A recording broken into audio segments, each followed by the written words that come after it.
And welcome back to the Constitutionals podcast. I'm your host, Chad White. If you didn't know, this is the premier podcast for the website, cpluscomedy.com. Like I just said, it's a website. Go there. Let me just adjust the noise of me. It's a beautiful, sunny. Jesus, as soon as I start this friggin' podcast, dogs barking outside. It's my fault for having the porch door open because, yes, I have a porch. Yes, I have a porch. It's a signal for wealth. Because it's quite frankly, living on the top floor, heat's rising, and I needed to get some air flowing in here without wasting money. And here we are, doing just that. Not wasting money. We are in the throes of it. 250, first episode of the new year. I was gonna do this a couple weeks ago, but just time slipped away from me. But now we're back. And hey, you know what? Announcement. I decided this yesterday. 2 brand new podcasts are coming at you. This is not a joke. 2 dose brand new podcast are coming at you starting next week. One of them is another one to help me get another job. If you'll remember, a couple years ago I did what's it called? The application, excuse me, the Constitution. The complication, because it didn't land me a job. The Constitutionals. Now, this next one's going to be called something else. You'll see it. It's called, it's fine. LinkedIn Logs, which is a title I came up with years ago. And I Googled it, and so far, no one has it. So I got it, baby. LinkedIn Logs. I want to become the #1 influencer on LinkedIn. Now, to be fair, Conan O'Brien did have this idea years ago to become a #1 LinkedIn user, but he's like, I think within like a week he stopped using his LinkedIn account. So I'm gonna try to do that, and it's gonna be bi-weekly, so 2 episodes a week of me just talking about the job hunt and things like of that nature. And God willing, I get a friggin' job out of this. How do I look? I dare not touch the. We'll get to the other podcast in a second.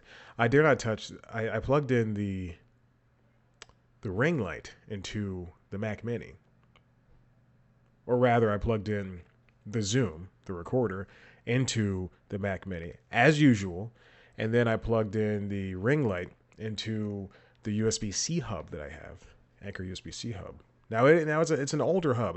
And by older in Anchor's terms, older is last week because they release things so quickly. But it is maybe like 2 or 3 years old at this point, maybe 3. And I have been using it for, and so the things that are plugged into the USB-C hub are, because the Mac Mini can do all this stuff over USB-C. There's like any regular computer. HDMI for the monitor.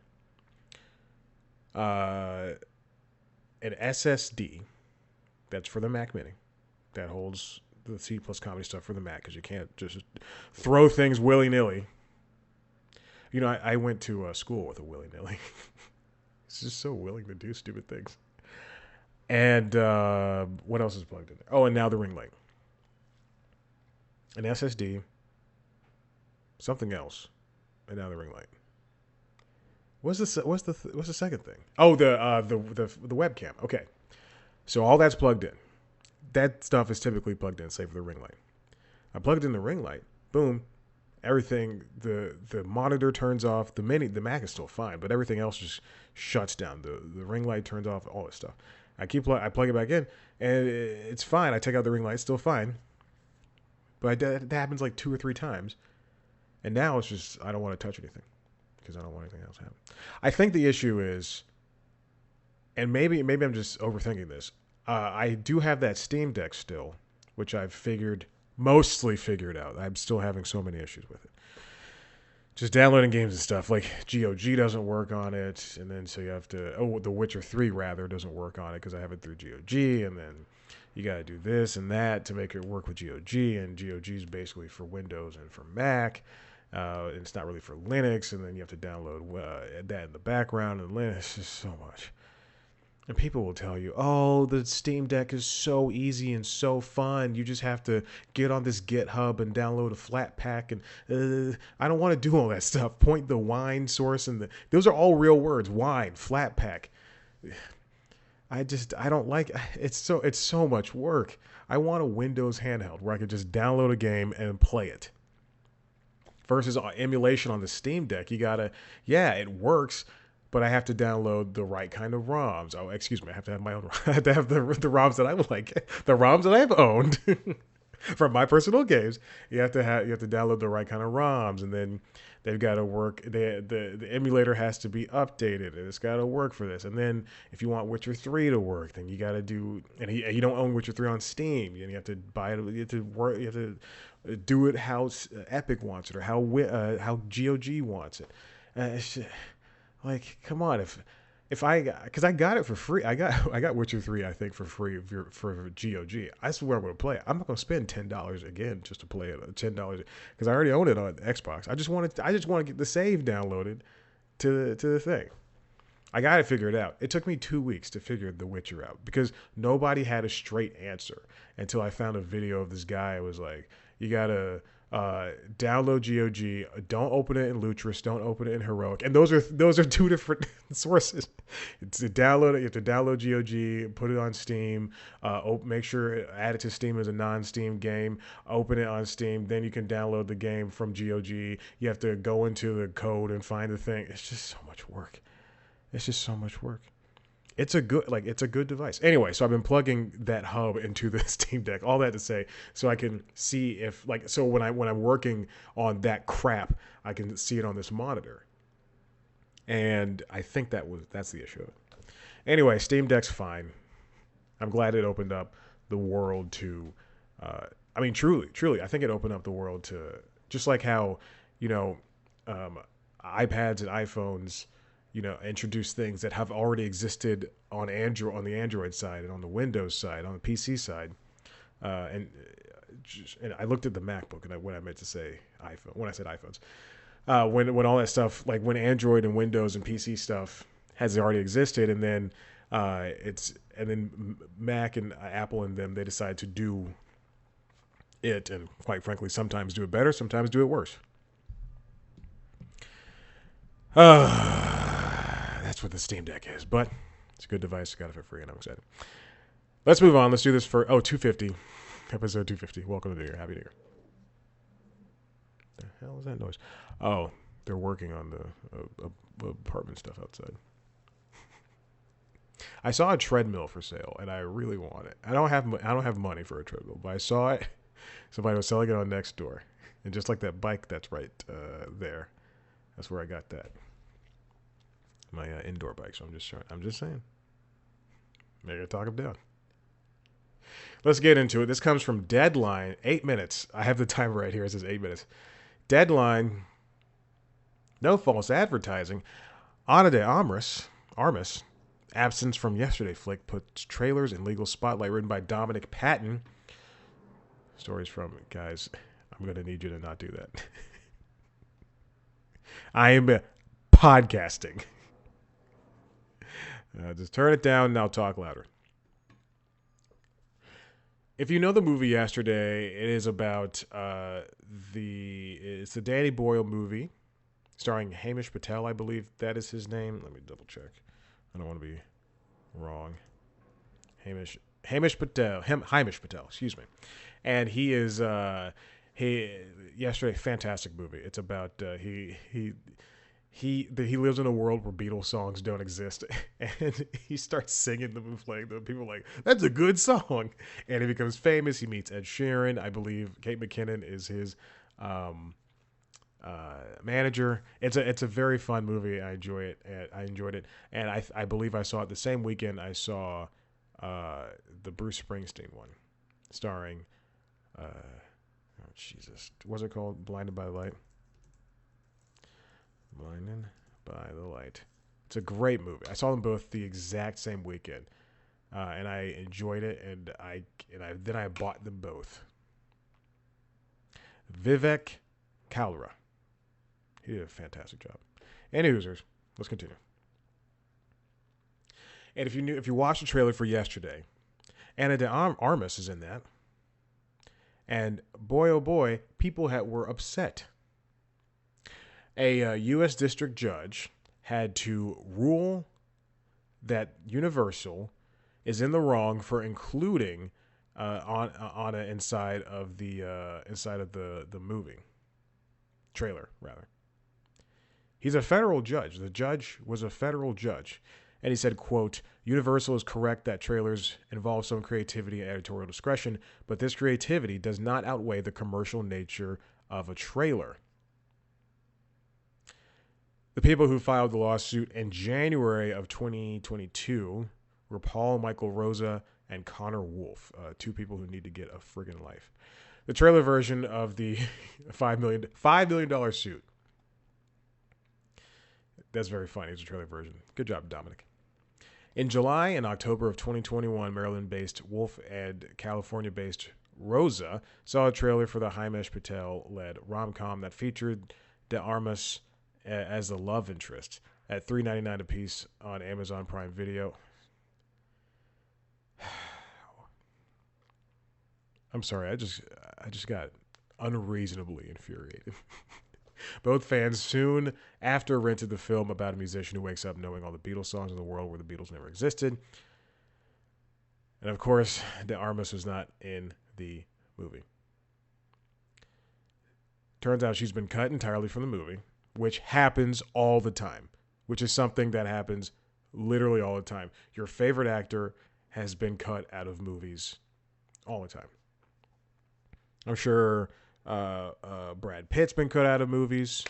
I say that because I saw Babylon. It was fantastic. I'm sure Sam Jackson has been cut out of movies, especially early on. Screenwriter Richard Curtis noted this, saying, I think the audience did not like the fact that his eyes even strayed because they showed a preview version of the movie. You know, they do these things. They go around to places and sometimes studios like to show movies ahead of time and take out what works or add to what didn't. Sometimes that's how deleted scenes are made. You know, movies aren't just made. Not every movie is going. You know, they're not going to take out the what's a big movie that's supposed to be coming out? Oh God, I can't think of a big movie. Babylon.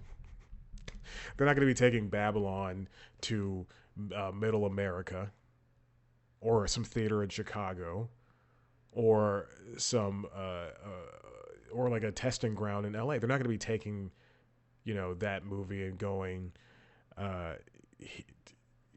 here, watch it. But for these smaller films, they'll probably be going out, showing people, asking test audiences.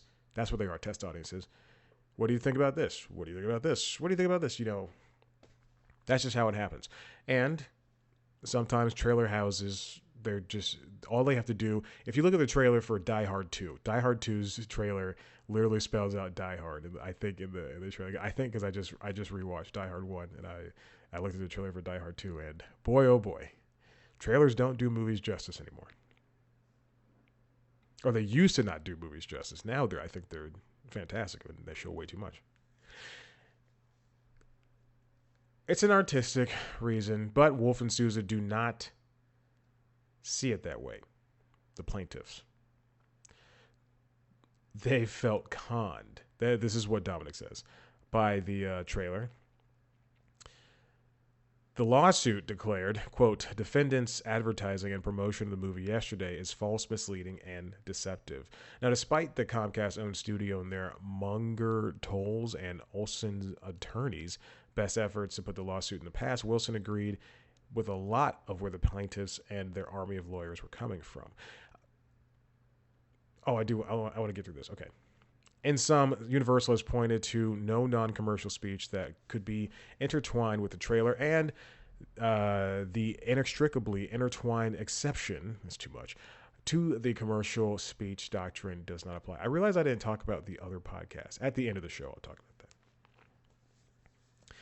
Thus, because plaintiffs have plausibly alleged that the trailer is false commercial speech, plaintiffs may proceed with their claims without offending the First Amendment.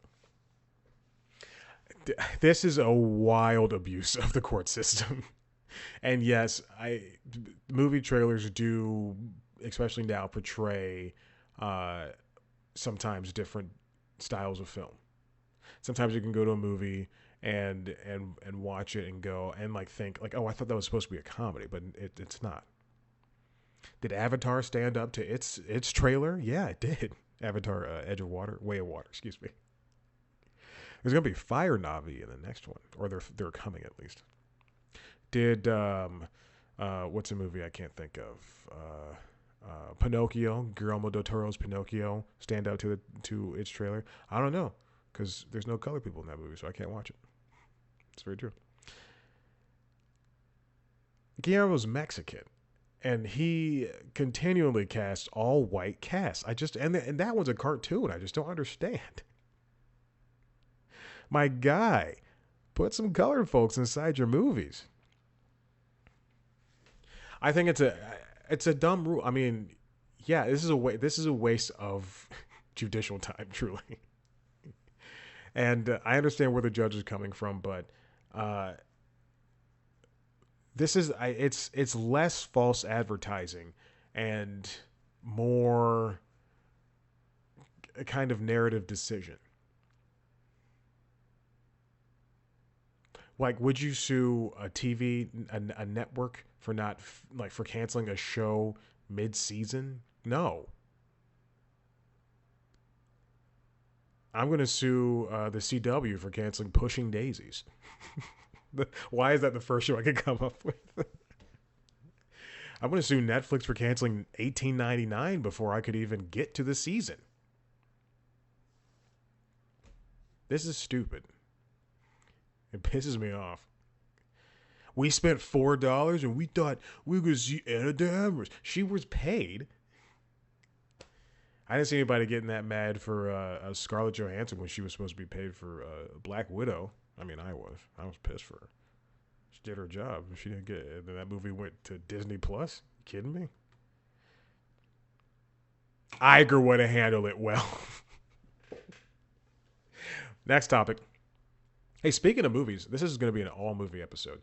This comes from the Hollywood Reporter, written by Rebecca Sun. Latest diversity reports from USC SDSU reveal room for improvement behind the camera. Now, if you look at the notes, I say that there was a slight improvement. Just a slight one.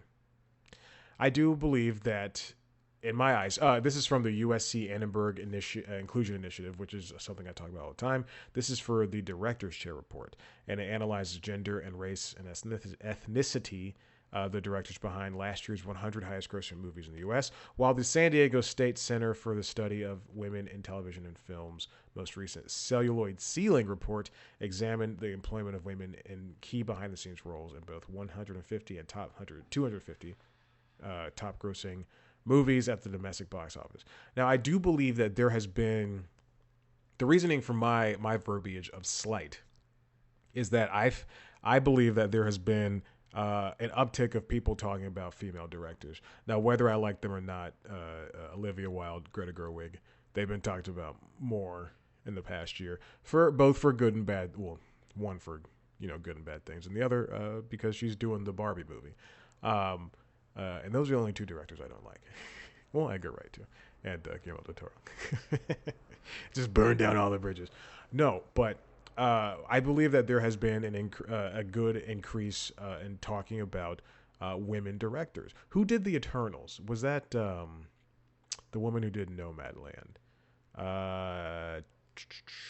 Boy, I have a name and I don't know if it's right. I can't even type. How can I not even type? I'm going to say her name is Chloe Zhao. I mean, I just don't like Greta Gerwig or Olivia Wilde.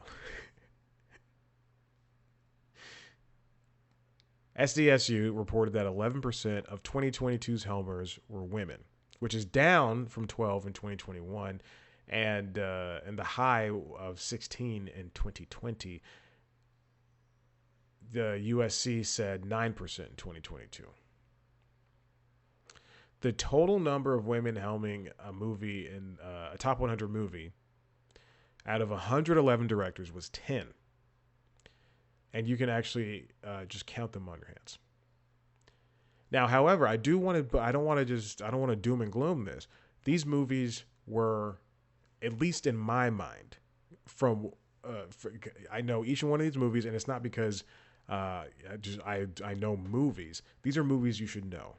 Father Stew's director, Rosalind Ross. The Woman King's director, Gina Prince Bythewood. Olivia Wilde, Don't Worry, Darling. The Invitation, Jessica Thompson. Cassie Lemons, Whitney Houston, I Want to Dance with Somebody. Till's director, whose name I will not try to pronounce. She Said's director, Maria Schrader. Another movie starring all white women, but whatever. Bodies, Bodies, Bodies, Helena Rygen. Did I miss anybody? Oh, and Kat Coiro, who did Marry Me, which is, I think, out of that entire list, Marry Me is my favorite. Marry Me is so gosh darn funny. And Olivia Newman, Where the Crawdads Sing. A movie I will not see.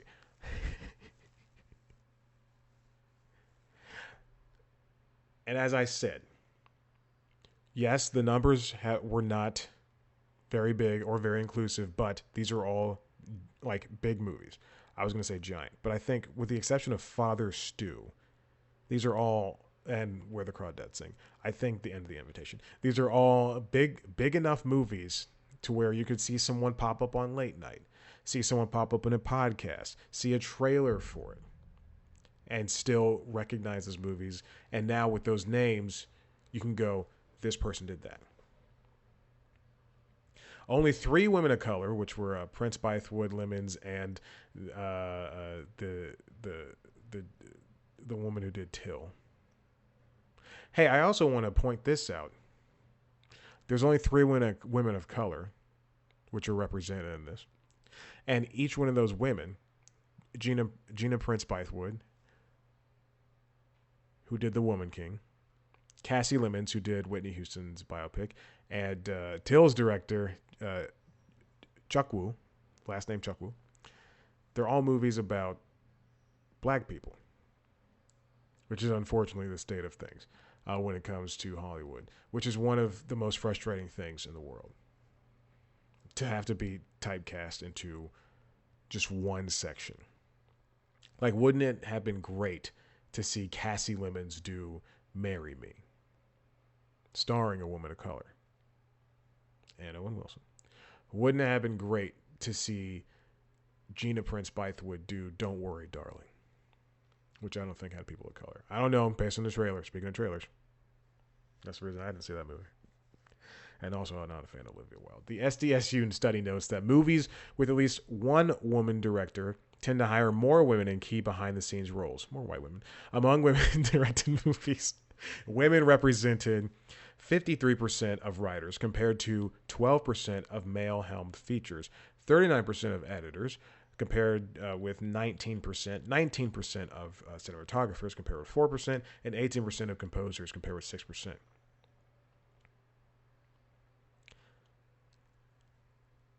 Marginal increases don't make up for marginal choices. Good title, Marginal Choices.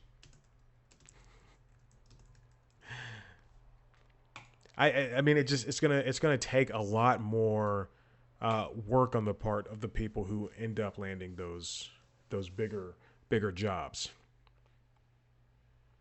Like, and I will go back to this when Frances McDormand went up on the stage of the Oscars and said inclusion, what was it? Inclusion something in your writer, inclusion writer, whatever the hell she said, and everybody stood up and clapped and cheered and did backflips in the aisles, and the only 2 people to do anything about it were Ava DuVernay and Michael B. Jordan. Just doesn't help. When I sat down to see Babylon, and I'm going to forget this young man's name, but I did hear him on some type of podcast or something. Diego Calva. When I sat down and saw that, when I watched that movie, I had no idea he was going to be the main character. And I was so ecstatic to see Damien Chazelle put a brown person in this main role. Now you could argue Brad Pitt, Margot Robbie, all like had more time, but I do think the time was split equally. And I do think Diego, who basically learned English for this movie, did a fantastic job as the movie's star. And if he's put up as supporting actor and Brad Pitt is put up as leading actor, I'm going to be so pissed when it comes to award nominations. In fact, let's see. I think the Golden Globe Awards are out. Oh yeah, Diego Calva's put up as best actor. Good for him. And Brad Pitt has put up as best supporting actor, which he'll probably win. And Margot is put up as best actress. Yes, fantastic. See, that's the type of diversity we need. And it took Damien Chazelle's jazz loving self to, to help. Also, big shout outs to Jovan Adepo and Lee Jun Lee, who were fantastic. Lee Jun Lee was in the Chicago universe, the Chicago TV show universe. Oh my gosh. Oh, she played two different characters. Well, that's what happens in that world. You play two different characters, and then you're supposed to pretend like they're not the same. Let's move on to this next one. This also comes from Hollywood Reporter, written by J. Clara Chan. TikTok to license IMDb data for feature targeting film and TV content. TikTok, while it might be forced out of the country, and it's definitely forced out of our countrymen's phones, government phones, they're making some of a pretty big addition to its feature list. TikTok is licensing data. This is what Clara Chan wrote from IMDb to power a new feature that will make it easier for users to search for content related to a specific film or TV title and see relevant data about the work on a dedicated in-app page. Also interesting about IMDb is that you podcast appearances on there. You can go look at like the Doughboys, and that can count as something you do, a project, which is good. I think that's a very smart move. Like if you are a comedian who basically does stand up and has a couple of specials, maybe like you have a couple of specials on Peacock or something, and they have a couple of specials out on, a CD, on vinyl, on Spotify or streaming or whatever, and then you do podcast appearances, and you're not really someone who's going to pop up, and you have like a couple of small acting spots, like one episode here and there, and you're not someone who's going to, have the type of IMDb as like a traditional actor, then this is perfect. I mean, then the podcast thing is perfect. But also this is also a good job. The feature, which will be first be rolled out to users, will also allow you creators to add a link to the film or TV show referenced in their video. The tagged work will then appear in a caption over the video posted, and viewers will be able to click that link and go to another IMDb powered page, whatever. Creators will also be able to link their favorite shows and movies to their profiles, which will direct interested followers toward the respective works' IMDb pages. There's a lot of movie and TV stuff on TikTok, from what I can tell as an adult man who does not have a TikTok. If you're an adult and you're a male and you have a TikTok, come on, man. Oh, boy. I like this. I like this a lot. I like this feature addition a lot. They should. Unfortunately, it's a TikTok only thing. But whenever I see somebody, people can do references, and then they can have this link out to. I'm doing a Jurassic Park. That's the first thing that popped in my head. I'm doing a Jurassic Park reference, and this is what I'm referencing in Jurassic Park. Here's Laura Dern from Jurassic Park. Here's God. Wayne Knight. Jeff Goldblum is who I was thinking of in my head. I was like, what is it? It's what? What is his name?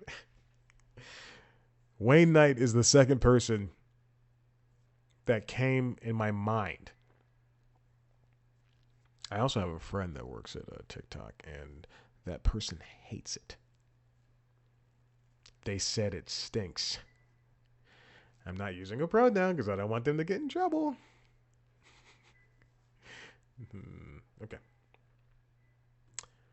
TikTok is also adding another feature. This is just something I saw in the wings. This is we're going off the cuff here. It's going to add a feature to explain why videos are recommended.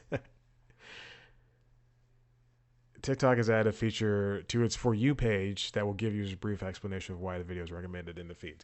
I mean, people talk about how they have like the perfect algorithm for them in their TikTok feed, and I mean, I guess this is an easy way for TikTok to say, hey, this is why we did it, because you watched 3 videos on how to floss, and now you're getting all these teeth recommendation videos. Again, I don't know how it works. Anyway, that's not part of the traditional lineup for this episode. I just wanted to look at that. And this final one comes from Robbie Whelan over at WSJ Wall Street Journal. Hits like Top Gun Maverick, Buoyed, 2022, movie box office to a point. We had a huge box office when it comes to 2022. Comparatively, compared to the previous years. I'm looking at Box Office Mojo right now. And in 2019, which was the year before the pandemic, we had it's like BP and then AP, instead of before that, after that. Anyway, this is pretty funny. In 2019, we had an $11 billion box office. Average of $12 billion. The total gross is $11 billion. I'm going to go by total grosses. And in 2020, we had only $2 billion. 2021 went up to $4.5 billion. In 2022, $7.4 billion. Nothing to scoff at compared to the last 2 years. Biggest movies of the last year include Top Gun Maverick, Black Panther Wakanda Forever, Doctor Strange in the Multiverse of Madness, Avatar Way of Water, Jurassic World Dominion, Minions Rise of Gru, The Batman, Thor Love and Thunder, Spider-Man No Way Home, and Sonic the Hedgehog. Followed by Black Adam, Elvis, Uncharted, and some others. Oh, that just keeps going, doesn't it? What was the least performing movie? Tyson's Run. What is that? What's Alice? Oh, Brian and Charles is 194. Oh, that's sad. I want to see that movie. It's on Peacock. Confess Fletch was at 184. Confess Fletch was great. It's a very funny movie. Now, thanks to those movies, especially, just want to close it out. Especially Top Gun, Black Panther, and Doctor Strange, which each had a total gross of 718. Hold on. Black Panther had 441. Doctor Strange had 411, and Top Gun had 718. That's millions. This box office was able to be held up by them. Those wide release films, they hit, which means that they hit 2,000 or more, really added to that 7.7 billion, 7.23 billion. Total domestic box office grosses through Christmas of this year represent an increase of 68% over 2021. Why do I keep doing that? When many theaters remain closed and audiences were largely still apprehensive about returning to theaters for the fear of COVID-19. I'll tell you what, I kind of still am. I wear a mask when I walk into that theater, and boy, oh boy, if I see I'm one of like 3 people, I take it off. I typically when I go to a movie theater, I sit, and trust me, I'm smart about this. I sit in the 3rd row on the aisle seats, furthest away from the door. I try to get furthest away from the door. It is that's the best seat for me. I don't like sitting in the back. I don't like sitting in the middle. I don't want to be bothered by people. And my theater has, if you're so inclined, my theater has reclining seats. And I'm not someone who likes to lay down and watch a movie because that's weird. But my theater also has warming seats, which are a blessing, especially when it's raining and you biked to see Sonic the Hedgehog 2. And you're a little bit wet because it was at the end of a rain, but it was still raining a little bit. And you accidentally you sit down and the movie has already started. You're like 5 minutes late. You sit down, you hit that button by accident, and you start feeling like a warm sensation on your back, and you go, "Oh my god, am I on fire?" And then you turn around and you see this hot button is on. You're like, "Whoa, oh my gosh!" That happened to me. I used it during Babylon. I used it during Avatar: Way of Water because it was chilly. I turned it on. I turned on that hot seat. AMC hot seat. I love it. It's my favorite version of the theater. Anyway, I sit up in the first one of the first 3 rows because I'm alone. I get on my bike, go there, watch a movie, come back, bring in my book bag full of treats. They're not gonna stop me. They're children. I'm always carrying my helmet. Hair's a mess because I've worn my helmet. I'm sweating, even though it's like an 8-minute ride. If that, it's 10 minutes most. At most, if the light doesn't change. Any hoosers. What was I talking about? Oh, my mask for the pandemic. Yeah. Oh, let me tell you a story about when I saw Babylon. I don't know if I told this the last time. When did the last episode come out? Because I saw Babylon and it was great. Oh yeah, I definitely did talk. No, I didn't. No, I did not talk about this. Okay, because that came out after I saw Avatar. I saw Babylon and I went to this theater, and when I bought my ticket, I was the third person to buy a ticket. It's 9:30 in the morning on a Friday morning, and it was during a week before Christmas, so everybody was still working. And I was not. So I went to this movie theater. I saw The Whale the day before, and it just destroyed me. I almost said a curse word, and it just destroyed me. It just made me feel so sad. And then I saw Babylon the next day. Anyway, saw Babylon, and I bought a ticket. I bought it in my regular spot, and this woman was in my seat, like was in the same row. So I go, okay, I'll go up to the middle rows, and I'll go to my seat in the middle rows. Go to my seat in the middle row, and then a guy comes in, and he was gonna sit like 3 rows behind me in the middle, but then he goes, hey, no one in the back. I'm gonna sit in the back. He sits in the back. I would say about 10 or so minutes in, a guy comes in, and not only does he decide to sit in my row, he decided to sit like 5 seats from me. And I look over and I'm like, the heck is this guy doing? And not only that, he has the loudest snacks with him in the world. Just the loudest snacks. Just sits down, just all you hear is these snacks. And he gets on his phone, and it's like the bright light hits him, and I believe it goes off once, but I don't remember that. And I'm just like, I'm sitting here thinking, Jesus, like what's going on? So then the opening sequence ends, and the titles come out. Opening sequence is like 20 minutes. The movie's 3 hours and 2 minutes long. Opening sequence ends after like 20 or so minutes, and I go, okay, time for me to go to the restroom because I just can't. I'll have to pee, and then also I don't want to be next to this guy all the time. I grab my stuff, go pee, come back, and I sit back, maybe 3 rows, same seat. The guy notices, and now he's just like, he starts leaning back. Also he when I leave, I notice he's in the most uncomfortable position where the seat's fully reclined, but his neck is basically in the crease where your butt is supposed to be.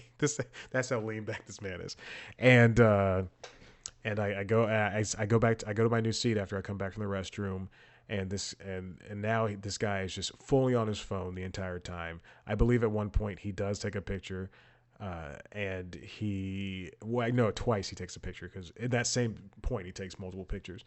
No flash, but I definitely saw the camera open and him go like tap tap tap, and then like texting it to somebody, and he's now believes he has free reign to just laugh as loud as he possibly can, which is annoying. I'm laughing now, but it's so annoying. And then he leaves when there are, and I remember this specifically.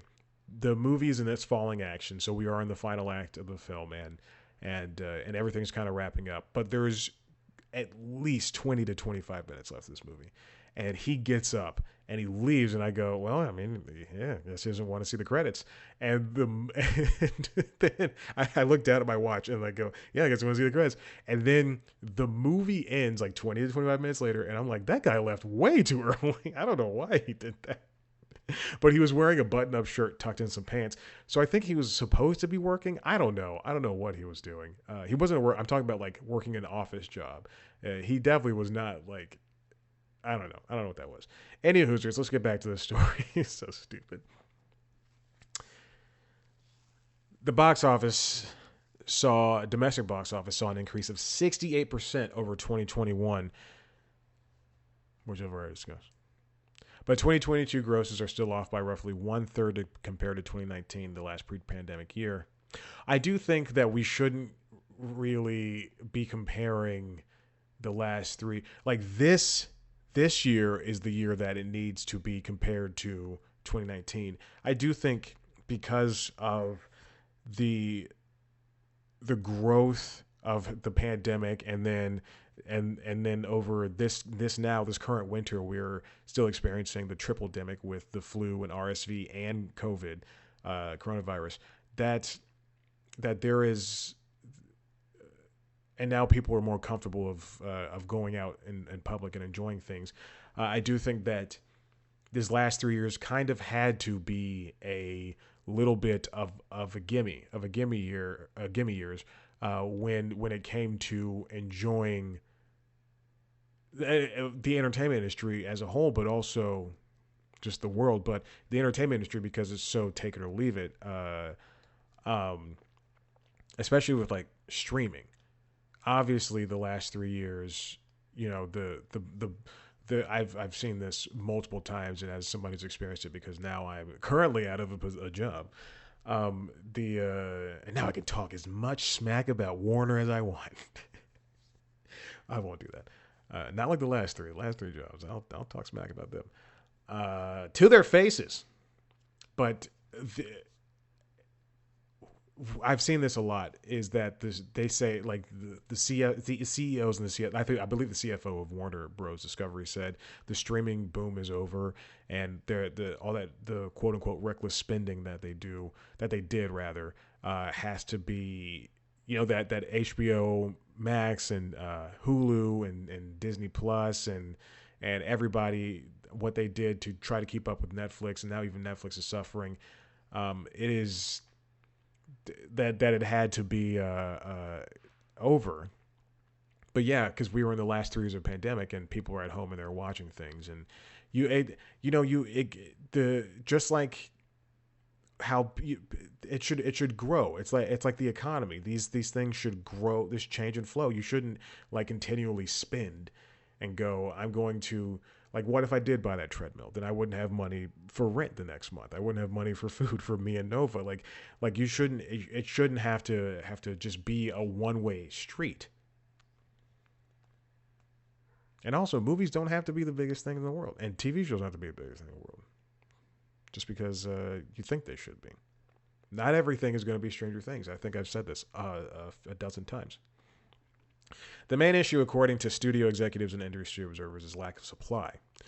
Fewer big movies means fewer tickets sold, which is true. I was looking at Atom tickets today to see if I want to go see anything, and the only thing out is Megan, versus I think Black Panther is still in theaters, but that's coming to Disney Plus in a couple of weeks, and then Avatar is there, but it's being played at disparate times, and The Whale is leaving because it's only got one more showtime. I think there should be other reasons to get people to theaters. Whatever happened to just replaying movies, to remounting movies? I like how Disney will put up Avatar again, or I like how again they did Spider-Man again, and I know those are two giant tentpole movies, but wouldn't it be fun if they did the entire phase 2 of Marvel's universe, or leading up to Black Adam, they did Batman v Superman and Shazam, and then you can watch Black Adam. I just and I know that costs money. I know things, but if you want to get butts in seats, then you're gonna have to start playing by these different rules. Like if I want to see Puss in Boots and Last Wish, show me Shrek 2, show me Puss in Boots. Boom. We're coming out of the pandemic haze and things will get better. Christmas weekend ticket sales were also disappointing across the board. Total box office gross from Friday to Sunday was 86 million, said ComScore, which is down from last year's 69% weekend haul. But that was buoyed by Spider-Man: No Way Home, which was, um, you know, a movie people were looking forward to versus Avatar: The Way of Water, which I was only looking forward to that for the last 2 weeks. Again, it's a movie I saw. I want to see it again. It's very true.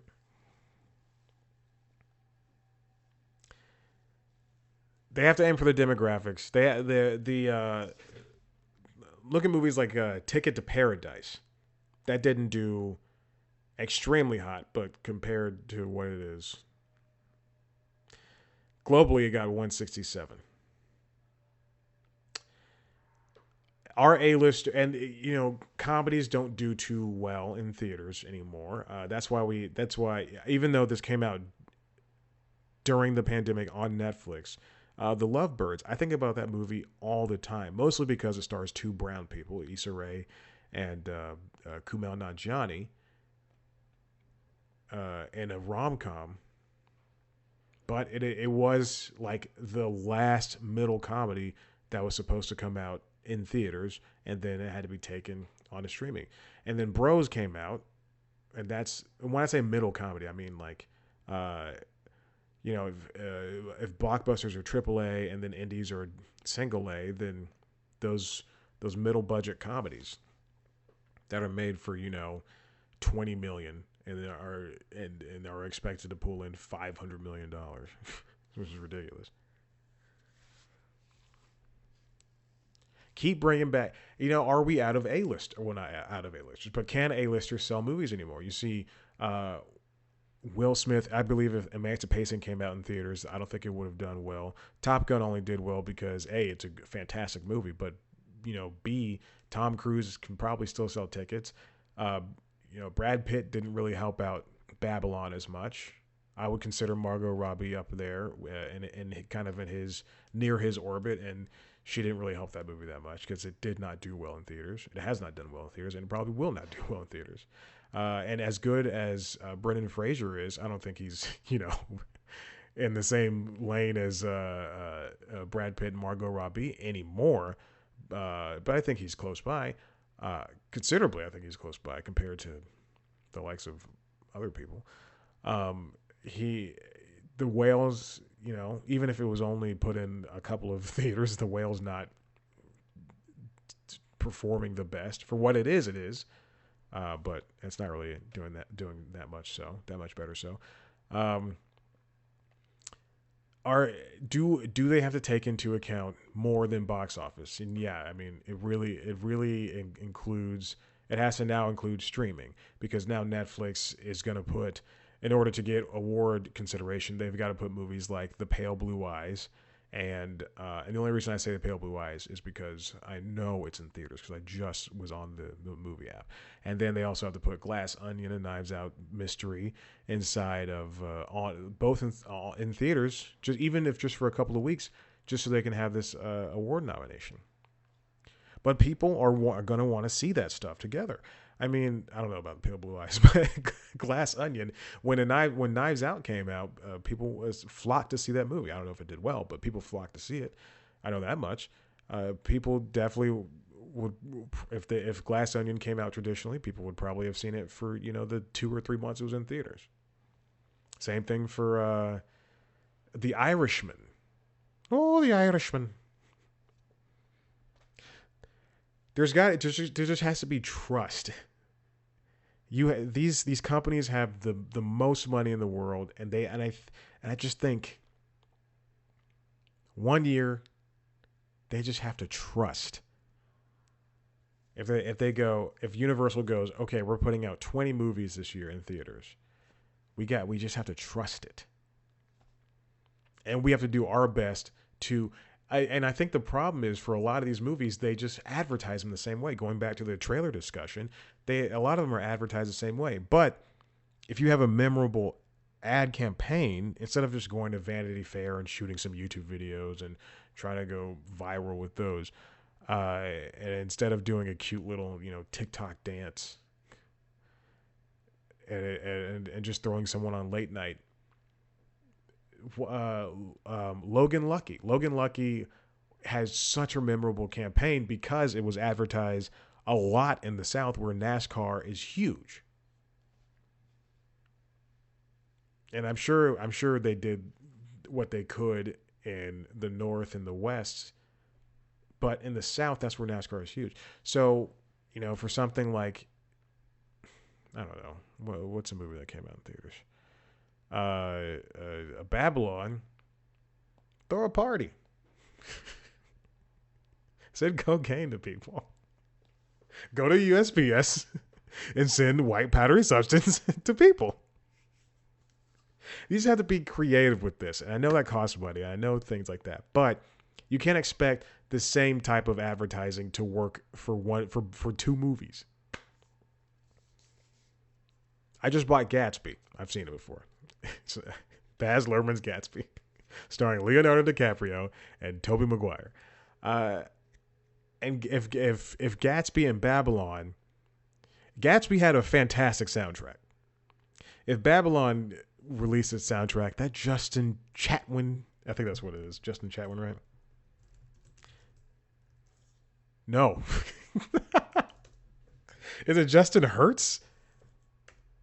Oh, gee. Hurwitz. Oh, my God. Justin Chatwin's a Canadian actor.